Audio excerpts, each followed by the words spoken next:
დღეს ვიმყოფებით საბურთალოზე, კერძოდ კი ტაშკენტის ქუჩაზე და წარმოგიდგენთ 5 ოთახიან გასაყიდუძრავ ქონებას.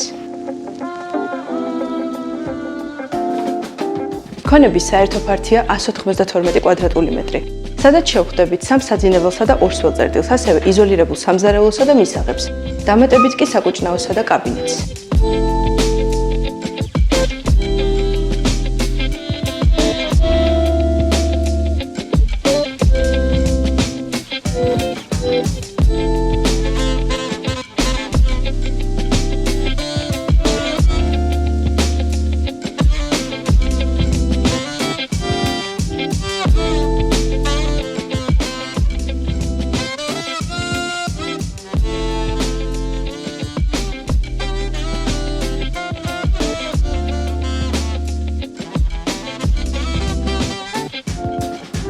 სხვა დამატებითი დეტალებისთვის დაგვიკავშირდით მითითებულ ნომერზე.